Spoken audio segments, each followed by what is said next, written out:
سلطان غازی کی کہانی۔ بلی۔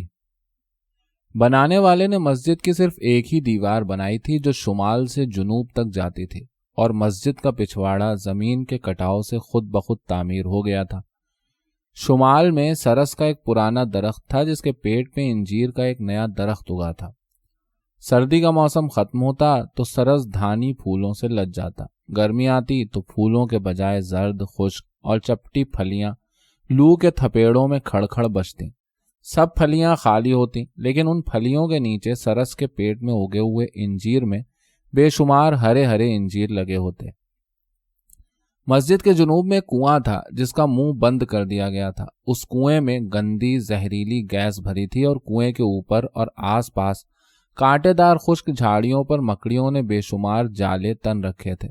انہی جھاڑیوں میں سے کبھی کبھی وہ دم کٹی بلی نکلتی نظر آتی تھی جس کے بارے میں سب سوچتے تھے کہ اس کی دم کب اور کیسے کٹ گئی، اور فقیر محمد ہرے ہرے انجیروں کو دیکھ کر اکثر سوچا کرتا کہ یہ انجیر کب کالے ہوں گے۔ اس کے ماتھے کے بیچوں بیچ اگے ہوئے کالے گٹے کی طرح سوچتے سوچتے وہ اپنا بایاں ہاتھ بڑی بے نیازی سے ہوا میں بلند کرتا اور مٹی کا ڈھیلا زمین پر دے مارتا۔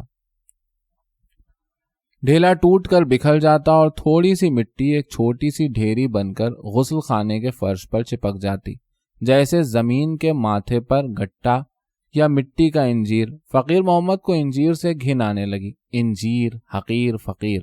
اور فقیر محمد نے غسل خانے کے طاق سے ایک اور مٹی کا ڈھیلا اٹھا کر ان جھاڑیوں میں پھینک دیا جن پر مکڑیوں نے بے شمار جالے تن رکھے ہیں۔ جالوں کے نیچے بند کنواں اور کنویں میں گندی زہریلی گیس۔ کنویں کے برابر اور جھاڑیوں کے نیچے سے دم کٹی بلی نکلی۔ اس نے تھکی تھکی آنکھوں سے فقیر محمد کو دیکھا جو پھر ہرے ہرے انجیروں کو دیکھ رہا تھا۔ بلی نے بغیر دم کے ہی ایک انگڑائی لی اور اپنی کٹی ہوئی دم کے راز کو اپنے پیٹ میں سنبھالے کانٹے دار تار کی باڑھ کے ساتھ ساتھ چلتی ہوئی اس میدان تک چلی گئی جہاں جوان روز چاند ماری کرتے ہیں۔ بلی کو چاند ماری بہت پسند ہے۔ وہ روزانہ عملتاس کے درخت کے نیچے گھنٹوں آنکھیں بند کیے بندوقوں کی ٹھائیں ٹھائیں سنتی ہے، اور عملتاس کے درخت پر کوے بیٹھے کائیں کائیں کرتے ہیں۔ کبھی کبھی کوئی کوا گھاس میں کوئی گری پڑی کھانے کی چیز ڈھونڈنے کے لیے زمین پر بھی آ بیٹھتا۔ بلی کوے کو دیکھ کر اپنے پنجے سکیڑتی، تھوڑی زمین پر ٹکا دیتی اور کانوں کو آگے پیچھے ہلکے ہلکے حرکت دیتی، مان اسے خیال آتا کہ اگر دم ہوتی تو وہ بھی اس وقت لہراتی۔ بلی اداسی کے عالم میں آنکھیں میچ لیتی اور پورا منہ کھول کر لمبی سی جمائی لیتی۔ کوا اڑ جاتا اور بلی جھپٹ کر عملتاس کا سایہ چھوڑ دور بھاگ جاتی۔ ایک دم کٹی بلی کو بھلا کیا حق ہے کہ وہ ایک صحیح سالم خوبصورت کوے کو بری نظر سے دیکھے؟ ٹھائیں ٹھائیں، کائیں کائیں، ٹھائیں ٹھائیں۔ ہائیں، آج پھر ایک لوٹا ٹوٹ گیا۔ مسجد کا لوٹا ہر دوسرے دن ٹوٹ جاتا، کسی کو معلوم نہیں کہ لوٹا توڑ کون جاتا ہے۔ فقیر محمد غسل خانے کی دیوار کے پاس کھڑا آج پھر پہلے کی طرح چیخ رہا تھا۔ فقیر محمد کو ہر شخص سے ناراض ہونے کا حق حاصل ہے۔ اس کے بال سفید ہیں۔ ریڈیو اسٹیشن کی موٹر ڈرائیو کرتے اسے 20 سال بیت چکے۔ اس کا وقت گیراج میں سرکاری موٹر کی پیٹرول کی ٹنکی میں پیٹرول ناپتے گزرتا ہے یا پھر وہ مسجد میں ہوتا ہے۔ وہ چیخ رہا تھا۔ کوئی دین ایمان نہیں، خدا کا خوف تک دلوں سے اٹھ گیا ہے۔ پتہ نہیں ان کے ماں باپ نے انہیں مسجد کے لوٹے توڑنا ہی سکھایا تھا۔ پڑھے لکھے ہو کر ایسے کام کرتے شرم نہیں آتی؟ انگریز کی حکومت تھی تو کبھی کوئی لوٹا نہ ٹوٹا، لیکن پاکستان کیا بن گیا؟ یہاں تو دنیا ہی بدل گئی۔ 15 سال سے دیکھ رہا ہوں کوئی ہفتہ خالی نہیں جاتا جب لوٹا نہ ٹوٹتا ہو، اور پھر اب کمہار بھی ایسے کچے لوٹے بنانے لگے ہیں۔ فقیر محمد نے یہ کہتے کہتے ٹوٹا ہوا لوٹا ان جھاڑیوں میں پھینک دیا جہاں مکڑیوں نے بے شمار جالے تن رکھے ہیں۔ مکڑیوں کے جالوں کے نیچے بند کنواں اور کنویں میں گندی زہریلی گیس۔ اسی کنویں کے آس پاس کہیں دم کٹی بلی بھی بیٹھی تھی۔ لوٹا جھاڑیوں سے الجھتا نکلتا بلی کے قریب گھاس میں جا گرا۔ بلی نے اپنے پاؤں چاٹتے چاٹتے کان کھڑے کیے اور سر بلند کر کے لوٹے کو غور سے دیکھا، پھر احتیاط سے آہستہ آہستہ قدم اٹھاتی لوٹے کے پاس پہنچی، داہنے پنجے سے لوٹے کو الٹ پلٹ کر ٹٹولا اور مطمئن ہو کر واپس چلی گئی۔ لوٹے کا صرف پیندا غائب تھا، بلی کی دم غائب تھی، مسجد کی پچھلی دیوار بھی نہیں تھی۔ مسجد کا پچھواڑا زمین کے کٹاؤ سے خود بخود تعمیر ہو گیا تھا، چنانچہ مسجد کے فرش کی سطح بھی اتنی نیچی تھی کہ نمازی جب وہاں نماز کے لیے کھڑے ہوتے تو ان کے پیچھے کچی سڑک پر سے گزرنے والے بے نمازیوں کے پیروں سے اٹھنے والی گرد ان کے سروں پر اڑتی۔ فقیر محمد نے ابھی ابھی نماز کی نیت باندھی تھی اور وہ مسلسل کھانس رہا تھا۔ گرد اس کے نتنوں میں گھس رہی تھی اور اس کے کانوں میں نسرین جان کے قہقہے گونج رہے تھے جو سازندوں کے ساتھ چغلیں کرتی مسجد کے پیچھے سے گزر رہی تھی۔ اس نے فقیر محمد کو نماز پڑھتے اور کھانستے دیکھا تو سہم کر کچھ خاموش سی ہو گئی۔ تبلچی نے حیرت سے منہ کھولا تو نسرین جان نے ہولے سے اس کے کان میں کوئی بات کہی اور تبلچی نے بلند آواز سے اس کی تردید کی، نہیں نہیں، یہ تیرا خیال ہے، وہ ایسا آدمی نہیں۔ اور اس آدمی کی کھانسی ایک دم بند ہو گئی۔ سب بے نمازی چائے پینے کینٹین میں چلے گئے اور فقیر محمد غڑاب سے مسجد سے چلا گیا۔ اس کے ماتھے پر اگا ہوا کالا گٹا زمین پر ٹکا تو اسے انجیروں کا خیال آیا جو سب کے سب ہرے تھے، پتہ نہیں کب کالے ہوں گے۔ اس کا جی چاہا کہ وہ ایک بڑا سا مٹی کا ڈھیلا زور سے زمین پر پٹک دے، ایک اور پھر ایک اور۔ دور چاند ماری کے میدان میں رائفل کے بعد یکلخت مشین گن کی فائرنگ شروع ہو گئی تھی۔ فقیر محمد کے لیے گنتی مشکل ہو گئی تھی۔ اس نے سجدے سے آہستہ آہستہ سر اٹھایا۔ اس کا چہرہ پسینے میں شرابور تھا اور ہتھیلیوں کے لدیجے پن میں مسجد کے فرش کی مٹی لگ جانے کے بعد کسی قدر کیچڑ کا بھی اضافہ ہو گیا تھا۔ اسے یاد نہ رہا کہ اس نے کتنی رکعتیں پڑھی اور پچھلی رکعت میں شاید رکوع بھی نہیں کیا، تو گویا نماز بھی ٹوٹ گئی۔ فقیر محمد نے شرم اور جھنجھلاہٹ کے عالم میں سلام پھیرا۔ پہلے شمال کی طرف دیکھا جہاں ایک پرانے سرس کے پیٹ میں ایک نیا انجیر اگا ہوا ہے، پھر جنوب کی طرف دیکھا جہاں کانٹے دار جھاڑیوں پر مکڑیوں نے بے شمار جالے تن رکھے ہیں، ان جالوں کے نیچے بند کنواں اور کنویں میں گندی زہریلی گیس ہے۔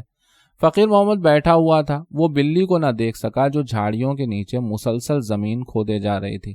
اس کی نظر اوپر کانٹے دار خشک جھاڑیوں میں اٹک گئی۔ کانٹے دار جھاڑیاں، جالے اور لکڑیاں، خشک کالی لکڑیاں، مکڑیاں اور لڑکیاں۔ اف، یہاں ریڈیو اسٹیشن پر کتنی لڑکیاں گانے کے لیے آتی ہیں۔ فقیر محمد کو وہ سب لڑکیاں نظر آتی ہیں، بہت بڑے بڑے جالے بنتی ہوں گی، پھن پھن پھن۔ کوئی آوارہ اکیلا بھنگا مکڑی کے ایک جال میں آن پھنسا تھا۔ فقیر محمد کے دل میں جانے کیا خیال آیا، اس کی آنکھوں میں چمک آ گئی اور منہ تھوڑا سا کھل کے رہ گیا۔ بلی نے بھی مٹی کھودنی چھوڑ دی اور حیرت سے بھنگے کو دیکھنے لگی۔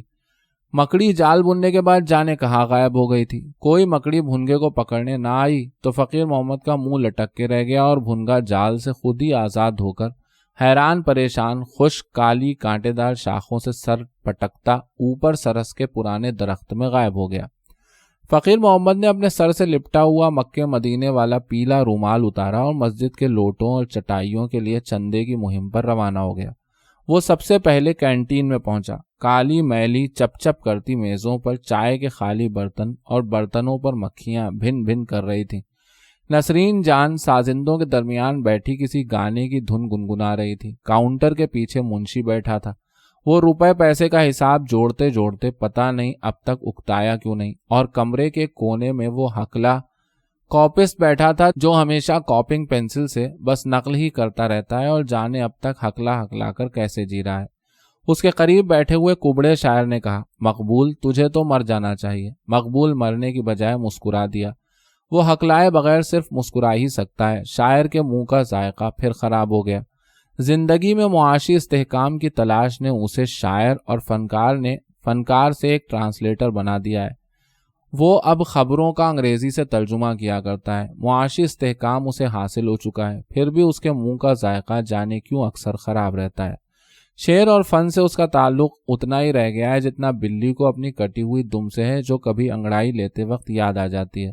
کبڑا شاعر بھی اکثر اپنے پرانے شعر سنا کر شرما جاتا ہے۔ بھلا ایک ترجمہ کرنے والے کو کیا حق پہنچتا ہے کہ وہ تخلیقی فن کی بات کرے؟ کبڑا شاعر اپنے گناہ کے بوجھ سے چور اپنے فن کو اپنے پیٹ میں سنبھالے کینٹین سے باہر نکل گیا۔ فقیر محمد نے اسے جاتے دیکھ کر اطمینان کا سانس لیا۔ اسے وہ سب لڑکیاں یاد آ گئیں جنہوں نے کبڑے شاعر سے باری باری عشق کیا تھا، پھر بھی وہ اس کا کچھ نہ بگاڑ سکیں۔ پھن پھن پھن بھنگا مکڑی کے جالے سے آزاد ہو کر یہاں آپ کینٹین کی کھڑکی میں منڈلا رہا تھا۔ فقیر محمد مکے مدینے والا رومال ہاتھ میں لے کر اس پر جھپٹ پڑا۔ بھنگے کو باہر اڑا کر فقیر محمد نے منشی کو بتایا کہ مسجد کے سب لوٹے ٹوٹ چکے ہیں، سب سے پہلے منشی نے چندہ دیا، پھر تبلچی نے، اور آخر میں نسرین جان نے اپنے میلے کچیلے رنگین ریشمی رومال کی گرہ کھولی۔ سستے قسم کے عطر اور پسینے کی بو اور ایک اٹھنی فقیر محمد کے حوالے کی۔ منشی کو بڑا دکھ ہوا کہ ایک گانے والی لڑکی نے مسجد کے لیے 8 آنے دیے جبکہ اس نے 4 آنے دیے تھے۔ فقیر محمد کو بڑی شرم آئی، بھلا اسے کیا حق ہے کہ وہ ایک بے نماز گانے بجانے والی لڑکی سے مسجد کے لیے چندہ لے۔ اس نے اور کسی سے کوئی چندہ نہ لیا اور کینٹین سے باہر چلا آیا۔ دم کٹی بلی گندی زہریلی گیس بھرے کنویں کے برابر ابھی تک زمین کھود رہی تھی۔ مسجد کے غسل خانے کے طاق میں صرف 2 ڈھیلے رہ گئے تھے۔ فقیر محمد نے دونوں ڈھیلے اٹھا لیے۔ اسے پہلے شرم آ رہی تھی، اب غصہ آ رہا تھا۔ حرام زادی نے مٹی کھود کھود کر ساری زمین خراب کر دی۔ فقیر محمد نے ایک ڈھیلا بلی کی طرف پھینکا۔ بلی نے سر اٹھا کر تعجب سے فقیر محمد کو دیکھا، لیکن جب دوسرا ڈھیلا بھی اس کے سر پر سے گزرتا ہوا مکڑی کے جالوں والے کانٹے دار جھاڑیوں میں جا گرا تو اسے خطرے کا احساس ہوا اور وہ تیزی سے بھاگی۔ فقیر محمد اس کے پیچھے پیچھے تھا۔ بلی کانٹے دار تاروں سے نکل کر چاند ماری کے میدان کی طرف بھاگی۔ ٹھائیں ٹھائیں ایک دم 2-3 گولیاں بلی کے جسم کو پار کر گئیں اور وہ وہیں لوٹ پوٹ کر ڈھیر ہو رہی۔ فائرنگ رک گئی۔ 2 ملٹری کے جوان آئے۔ ایک نے بلی کی لاش اٹھانے کے لیے اس کی دم کو تلاش کیا۔ دم غائب تھی۔ دوسرے نے اسے پنجے سے پکڑ کر اٹھایا اور کانٹے دار تار کے پاس لا کر فقیر محمد کے سامنے زمین پر پھینک دیا۔ لے جاؤ اپنی بلی، اسے میدان میں کیوں آنے دیا تھا؟ فقیر محمد کو اچانک ایک دھچکا سا لگا۔ حرام زادی! وہ اس سے زیادہ کچھ نہ کہہ سکا اور گمسم کھڑا کچھ دیر سوچتا رہا۔ پھر اس نے اپنے دونوں ہاتھوں میں خون میں لت پت بلی کو اٹھا لیا۔ اس کا جسم ابھی تک گرم تھا اور اس کا سرخ سرخ خون فقیر محمد کے ہاتھوں پر بہہ رہا تھا۔ فقیر محمد بلی کو اٹھائے اٹھائے عمل تاس کے درخت تک آیا۔ وہاں اس نے احتیاط سے بلی کو زمین پر رکھ دیا۔ درخت پر بیٹھے کووں نے خون دیکھا تو کائیں کائیں کرنے لگے۔ ٹھائیں ٹھائیں چاند ماری دوبارہ شروع ہو چکی تھی۔ ٹھائیں ٹھائیں کائیں کائیں۔ فقیر محمد سرخ ہاتھ لیے تھکا تھکا مسجد تک آیا۔ مسجد کے سب لوٹے ٹوٹ چکے تھے۔ غسل خانے کے طاق میں کوئی ڈھیلا بھی نہیں تھا۔ بند کنویں میں گندی زہریلی گیس بھری تھی اور کانٹے دار خشک جھاڑیوں پر مکڑیوں کے جالے جھول رہے تھے۔ بے شرم مکڑیاں جانے کہاں غائب۔ فقیر محمد نے ادھر ادھر دیکھا اور پھر ہاتھ دھونے کے لیے نل کی ٹونٹی کھولی۔ ٹونٹی سے پانی کے بجائے گرم ہوا شور مچاتی نکل رہی تھی، پھن پھن، جیسے کوئی بھنگا مکڑی کے جال میں آ پھنسا ہو۔ فقیر محمد نے بے بسی کے عالم میں ہٹ کر دیکھا۔ پرانے سرس کے پیٹ میں اگے ہوئے انجیر کے درخت کی ایک شاخ آگے جھکی ہوئی تھی جس میں کئی ہرے ہرے انجیر لگے تھے۔ فقیر محمد نے خون میں لت پت ہاتھ انجیر کی شاخ سے پونچھ ڈالے۔ کئی انجیر بھی سرخ ہو گئے۔